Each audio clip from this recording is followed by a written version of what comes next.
Bonjour à tous et bienvenue à Catch Club. On se retrouve pour les résultats de Raw du 18 juillet 2022. Nous sommes à 2 semaines de SummerSlam. La carte commence à prendre forme et j'espère que vous êtes hypés. Et donc avant de se lancer dans les résultats, je rappelle que je serai absent ce week-end. Je serai à Berlin pour un mariage, donc pour info, il n'y aura pas de vidéo review de SmackDown et pas de vidéo news samedi et dimanche. Mais par contre, dès que je serai rentré, on fera un énorme point. Donc d'abord, rendez-vous le lundi 25 juillet à partir de 20 h en direct sur Twitch. Et on fera un énorme débrief de SmackDown, les news et également le pay-per-view de la ROH, Death Before Dishonor. Et ensuite, je vous ferai également des petits résumés sur YouTube, donc ne vous inquiétez pas, vous n'allez rien rater. Et donc c'est parti pour les résultats de Raw, et le show a démarré avec Titus O'Neil qu'on ne voit plus du tout, qui ne catch plus du tout au sein de la fédération. Mais je rappelle que dorénavant c'est un ambassadeur global pour la WWE, donc littéralement un titre qui sert à rien. En gros en fait tu vas participer à des campagnes, marketing, etc. Tu représentes l'image de la WWE. Et je veux dire à la base le type c'est un catcheur quand même, donc il ne fait même plus son métier de base. Mais par contre il représente l'image de la fédération. Et en gros hier soir il était là pour nous accueillir à Raw car on était chez lui à Tampa en Floride. Et il a fait un petit speech en fait pour nous promouvoir, pour nous vendre la WWE. Et nous vendre que la WWE est un paradis, un endroit magnifique. La WWE est là pour réunir les gens et la fédération ne parlera jamais de sujets qui divisent, comme la politique ou encore la religion. C'est bizarre parce que si je me rappelle bien il y a quelques années, il me semble que Vince McMahon a affronté Dieu. Donc bon, en toute honnêteté, ça donnait un petit peu l'impression que c'est Vince ou les officiels qui ont envoyé Titus en mode gros. Tu sais qu'on est dans la merde actuellement, tu sais qu'il y a une enquête contre moi, j'ai fait des trucs un petit peu chelous, donc si tu peux juste aller rappeler au public que la WWE c'est cool, merci beaucoup. Et derrière on passe aux choses sérieuses, on passe au show, et là nous avons l'entrée de Big Time Bex. Big Time Bex qui a enfin retrouvé le sourire, car elle nous explique que dans un instant on aura Carmella contre Bianca Belair pour le titre féminin de Raw, et les officiels lui ont confirmé que la vainqueur de ce match affrontera Becky Lynch pour le titre lors de SummerSlam. Donc Becky Lynch a enfin une opportunité au titre et Becky Lynch est heureuse. Mais rapidement, Becky est interrompue par la championne Bianca Belair qui nous explique que cette histoire qu'on vit, ce n'est pas l'histoire du comeback de Becky Lynch, mais c'est l'histoire du comeback de Bianca Belair suite à ce qui s'était passé l'année dernière à SummerSlam 2021. Pour rappel, Becky avait battu Bianca en 26 secondes et Bianca explique qu'elle a mis beaucoup de temps à s'en remettre. Et maintenant c'est son opportunité, elle va enfin battre Becky et se venger. Mais attention, ce n'est pas terminé car les deux catcheuses sont interrompues par Carmella. Carmella nous rappelle qu'elle a battu Bianca Belair la semaine dernière par décompte à l'extérieur. Et les officiels lui ont annoncé que si ce soir, elle remporte à nouveau le match par décompte, eh bien elle remportera le titre. Puis là nous avons Becky Lynch qui attaque Bianca Belair avec l'aide de Carmella. Bianca tente de se défendre mais au final Becky Lynch lui porte le Manhandle Slam. Et on enchaîne avec Bianca contre Carmella. Et forcément, pendant le match, Becky Lynch a tenté de déconcentrer Bianca Belair, mais au final, Bianca a remporté le match avec le KOD. Et après le match, Bianca veut sa ceinture, mais c'est Becky qui allait prendre la ceinture. Elle monte sur le ring, elle avance vers Bianca, et là on pense qu'elle va lui donner le titre, mais au final, elle jette la ceinture au pied de Bianca Belair, et Becky Lynch quitte le ring. Donc c'était pas mal. Mais j'étais un petit peu étonné que Bianca Belair ne soit pas plus énervée après le match, car juste avant le match, elle s'est faite attaquer par Becky Lynch, mais après le match, elle n'avait même plus envie de se venger, ou alors tout simplement comme une bonne face, elle préfère attendre SummerSlam. Ensuite, on passe en coulisses et on retrouve les Street Profits qui nous aident pour SummerSlam et leur match contre les Usos, mais là ils sont interrompus par MVP et Omos, et MVP nous rappelle que la semaine dernière, lors du match 3 contre 3, Omos a détruit Angelo Dawkins, donc il propose un match 1 contre 1 ce soir, Omos contre Dawkins. Puis on continue avec un retour, car hier soir nous avions Kevin Owens qui a effectué son retour et qui a présenté le KO Show, et il faut savoir que Riddle était son invité. Donc là Kevin Owens nous explique qu'il a dû se retirer pendant quelques semaines, car ça le rendait fou de devoir prouver que Ezekiel était Elias. Donc au final il a pris quelques semaines, il s'est retiré pour trouver la paix intérieure, et il va mieux. Mais derrière, Kevin Owens commence à nous rappeler qu'il s'est fait trahir, il s'est fait abandonner par son meilleur ami Seth Rollins.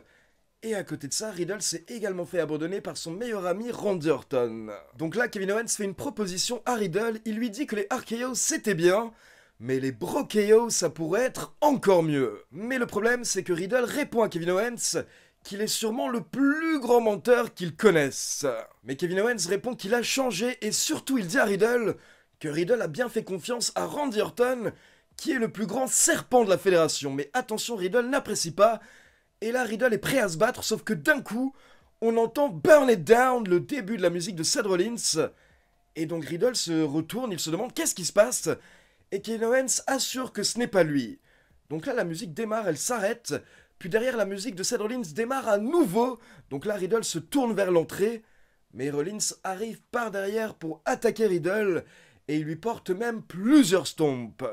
Donc la rivalité continue entre Riddle et Rollins, et pour info, il faut savoir qu'hier soir, avant Raw, la WWE nous a confirmé que Riddle et Rollins vont s'affronter lors de SummerSlam. Et pour info, juste après l'attaque, on retrouve Kevin Patrick en coulisses avec Seth Rollins, et Kevin Patrick demande à Rollins pourquoi est-ce qu'il s'acharne sur Riddle, et Rollins dit que Riddle est tellement stupide qu'il n'en peut plus, et en plus sa stupidité commence à se transformer en arrogance. Rollins nous dit que Riddle est tellement stupide qu'il pense que Randy Orton tient réellement à lui. Riddle est tellement stupide qu'il a refusé l'offre de Kevin Owens à l'instant, et Riddle est tellement stupide qu'il pense sérieusement qu'il peut battre Seth Rollins à SummerSlam. Mais là, attention, nous avons Ezekiel qui est venu confronter Rollins pour défendre Riddle, et un peu plus tard, on aura un match entre Rollins et Ezekiel. Puis on enchaîne avec l'entrée des membres de Judgment Day, le Prince et le Punisher, qui nous expliquent que la semaine dernière, ils n'ont pas blessé Dominic, car ils pensent toujours que Dominic va prendre la bonne décision et rejoindre Judgment Day. Et Damian Priest nous garantit même que Dominic va les rejoindre, car il dit qu'il a vu dans les yeux de Dominic que Dominic veut quitter son père. Donc justement, on enchaîne avec Rey Mysterio, accompagné par Dominic contre Damian Priest, accompagné par Finn Balor qui a tenté d'intervenir lors du match pour sauver Damian Priest, mais au final, les Mysterio se sont débarrassés de Balor, sauf que derrière, Damian Priest a repris l'avantage et il a porté sa Crucifix Bomb sur Rey Mysterio pour la victoire. Et attention, après le match, nous avons Finn Balor qui ramène des chaises dans le ring, et là, il se met en position pour porter un concerto sur Rey Mysterio, et nous avons les deux membres de Judgment Day qui disent à Dominic de rejoindre leur clan tout de suite, sinon ils vont littéralement fracasser la tête de son papa. Donc Dominic n'a pas le choix, il monte sur le ring, et il dit que oui, il accepte de rejoindre Judgment Day, mais s'il vous plaît, arrêtez de faire du mal à Rey Mysterio. Donc là, on a Finn Balor et Damian Priest qui sont plutôt contents, mais d'un coup, ils redeviennent sérieux, et ils disent à Dominic que ça ne fonctionne pas de cette manière, et on a Finn Balor qui attaque Dominic avec des coups de chaise, puis Finn Balor veut porter le concerto sur Rey Mysterio, mais heureusement, Rey Mysterio sort du ring juste à temps. Donc la fin était intéressante car au final Dominic a accepté de rejoindre Judgment Day, mais c'était juste pour sauver son père, pas parce qu'il le souhaitait réellement. Et du coup justement Judgment Day a refusé. Et du coup pour info, un peu plus tard on a la WWE qui nous précise que la semaine prochaine lors du Raw qui aura lieu au Madison Square Garden, on va fêter les 20 ans de carrière de Rey Mysterio à la WWE, et donc les Mysterio veulent affronter les membres de Judgment Day. Ensuite on a Seth Rollins qui a battu Ezekiel en environ 11 minutes, puis on enchaîne avec Omos accompagné par MVP, contre Dawkins accompagné par Montez Ford, et pour info, les Usos étaient au bord du ring. Et ce qui s'est passé, c'est qu'au début du match, Montez Ford est intervenu pour faire trébucher Omos, mais l'arbitre ne l'a pas vu. Sauf que quelques secondes plus tard, MVP a fait exactement la même chose sur Angelo Dawkins, mais là l'arbitre l'a vu, et du coup l'arbitre a disqualifié Omos directement, ce qui fait que Dawkins a remporté le match au bout d'environ 1 minute 20 par disqualification. Mais attention, ce n'est pas terminé car là nous avons l'entrée de l'officiel Adam Pearce, et Adam Pearce nous rappelle qu'un peu plus tôt lors du show, MVP avait déclaré qu'il adorerait faire équipe avec Omos contre les Street Profits. Donc Adam Pearce dit qu'il a envie de faire plaisir à MVP, et il book tout de suite le match par équipe, MVP en costard avec Omos contre les Street Profits. Et rapidement, au bout de quelques minutes, les deux équipes étaient à l'extérieur du ring, et là on a Dawkins qui a jeté MVP sur les Usos, qui pour rappel étaient en train d'observer le match. Donc quelques minutes plus tard, on a les Usos qui interviennent lors du match et qui attaquent les Street Profits. Donc au final, les Street Profits remportent le match mais par disqualification. Et le segment se termine avec Omos qui porte un double chokeslam aux Street Profits, pendant que les Usos sont bien contents dans le ring. Ensuite, on passe en coulisses et on retrouve Virman avec l'intervieweuse Zara Schreiber. Et là, Virman fixe Zara Schreiber, puis d'un coup, il lâche un petit « Bouh !» Et ensuite, il se met à rire. Donc je ne sais pas exactement ce qui se passe, mais apparemment la WWE a cassé Virman. Et derrière, nous avons une petite interview du Miz où il déclare que selon lui, Logan Paul va changer d'avis, il va accepter de faire équipe avec lui. Mais Zara Schreiber lui demande qu'est-ce qui se passe si Logan Paul ne change pas d'avis. Et là, The Miz répond qu'à ce moment-là, Logan Paul va devenir son ennemi. Puis on passe dans le ring pour une promo de Monsieur Money in the Bank Theory, qui nous rappelle encore une fois qu'il compte encaisser à SummerSlam après le main event. Et Theory nous dit qu'il gère toujours à chaque fois qu'il a un gros moment, une opportunité, et c'est pour ça que des personnes comme Roman Reigns, Brock Lesnar, Dolph Ziggler et même les fans le détestent. Mais là nous avons AJ Styles qui fait son entrée pour dire à Theory que personne en coulisses est jaloux de lui, c'est juste que tout le monde pense que c'est un gros con. Et donc là ça part en trash talk et au final on a AJ Styles qui met un coup de poing à Theory, et donc on enchaîne avec un match entre les deux catcheurs, mais d'abord nous avons Dolph Ziggler qui encore une fois fait son entrée et se pose au bord du ring pour observer le match. Et au bout d'environ 10 minutes, les deux catcheurs sont à l'extérieur du ring et la Theory ramène AJ Styles dans le ring. Donc l'arbitre se concentre sur AJ Styles, mais pendant ce temps, Theory reçoit un super kick de la part de Dolph Ziggler à l'extérieur du ring, et du coup Theory n'arrive pas à remonter dans le ring avant le compte de 10, et en plus l'arbitre n'a pas vu le super kick, alors que par contre ça s'entendait quand même beaucoup. Mais l'arbitre n'a tout de même rien vu, c'est pas grave, on est dans le monde du catch, on ferme les yeux. Et donc au final, Theory perd le match par décompte à l'extérieur à cause de Dolph Ziggler. Et juste pour le plaisir, après le match, AJ Styles enchaîne avec un petit Styles Clash sur Theory pour terminer le travail. Ensuite, on a un gros bordel. Donc en gros, on a un match 3 contre 3 féminin avec Alexa Bliss, Asuka et Dana Brooke contre Nikki Ash, Doudrop et Tamina. Et pendant le match, on a Tozawa qui est sorti nulle part, R-Truth et plein de personnes. Et on a le titre 24/7 qui a changé de main plusieurs fois. Donc Dana Brooke était championne à un moment, Tamina était championne à un moment, Tozawa était championne à un moment. Il me semble que ma maman est venue remporter le titre pendant Raw, pendant quelques secondes. Donc félicitations maman. Mais en gros c'était un bordel total. Franchement il n'y a rien à dire par rapport à ce segment. Et au final, pour pas dire de bêtises, c'est Asuka qui a remporté le match pour son équipe avec le Asuka Lock sur Nikki Ash. Donc honnêtement, on s'en fout totalement de ce segment. Et donc on passe au main event de Raw hier soir qui était Miz TV. Et The Miz devait accueillir Logan Paul. Et une fois que Logan Paul est dans le ring, il demande à The Miz s'il va enfin accepter son challenge.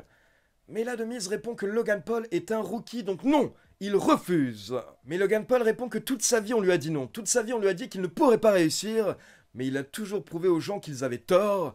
Donc Logan Paul nous dit qu'il sera de retour la semaine prochaine, mais pour présenter son propre talk show lors de Raw. Puis Logan Paul dit qu'au final il comprend que The Miz refuse de l'affronter à SummerSlam, car c'est compliqué d'avoir du courage quand vous avez deux toutes petites balls, des myrtilles carrément dans le caleçon. Et là le public qui se fait plaisir, qui commence à scander « Tiny balls! Tiny balls !» Et The Miz qui s'énerve, The Miz qui ouvre sa chemise, et là on peut voir qu'il a l'un des nouveaux t-shirts de la WWE, où dessus il y a marqué que ses balls sont massives. Donc faites attention aux balls de The Miz, et au final The Miz s'énerve, Logan Paul a bien joué le coup, et donc The Miz pète un câble et il accepte le challenge, il accepte d'affronter Logan Paul à SummerSlam. Et là The Miz tente d'attaquer Logan Paul, mais Logan Paul le contre, et il se débarrasse de lui avec une clothesline. Sauf que nous avons Ciampa qui sort de nulle part et qui attaque Logan Paul par derrière. Et le show se termine avec une petite promo de The Miz qui prend le micro et qui gueule que ici c'est chez lui, c'est sa maison, donc Logan Paul doit dégager. Et j'ai beaucoup aimé l'intensité de The Miz à la fin du show. Par contre, honnêtement, est-ce que c'était digne d'être en main event? Alors je dirais oui et non. D'un côté non, parce qu'honnêtement le segment n'était pas si fou. Mais d'un autre côté, je comprends que c'était en main event parce que bien entendu, Logan Paul est une grande star qui touche beaucoup de monde. Et donc forcément, ce segment fera beaucoup parler, notamment au niveau des médias généralistes. Et c'est ça ce que la WWE souhaite. La WWE souhaite de la bonne communication, de la bonne publicité et de la visibilité grâce à Logan Paul. Donc je comprends, mais honnêtement, le dernier segment n'était pas non plus totalement ouf. Et juste pour finir, par rapport à Raw, il faut savoir que hier soir, on avait à nouveau les vignettes assez mystérieuses. Donc là, on avait plus ou moins les mêmes vignettes que la semaine dernière, mais à la fin, on peut voir cette personne qui écrit quelque chose sur un mur avec une couleur rouge, plus ou moins du sang. Et donc cette semaine, on a pu voir qu'il écrivait « I am coming to », ce qui veut dire « je viens pour ». Mais donc on n'a pas pu voir la suite, on ne sait pas pourquoi vient cette personne. Il vient pour faire quelque chose, mais on ne sait pas quoi. Et je rappelle encore une fois que d'après les rumeurs, d'après les médias américains, clairement ces vignettes sont par rapport à Edge. Et à côté de ça, d'après le média américain Fightful, Edge devrait être présent la semaine prochaine en coulisses à Raw au Madison Square Garden, et c'est possible qu'il effectue son retour lors du show. Donc il pourrait se passer quelque chose la semaine prochaine avec Edge, les Mysterio et le Judgment Day. Peut-être que tous les trois vont se retrouver au final dans la même storyline. Donc voilà, c'est tout pour les résultats de Raw. Et maintenant, comme d'habitude, c'est à vous. N'hésitez pas à me laisser vos avis dans les commentaires. Et comme d'habitude, n'oubliez pas de liker la vidéo, de vous abonner à la chaîne et de cliquer sur la petite cloche pour être informé de la sortie des prochaines vidéos. Ciao tout le monde!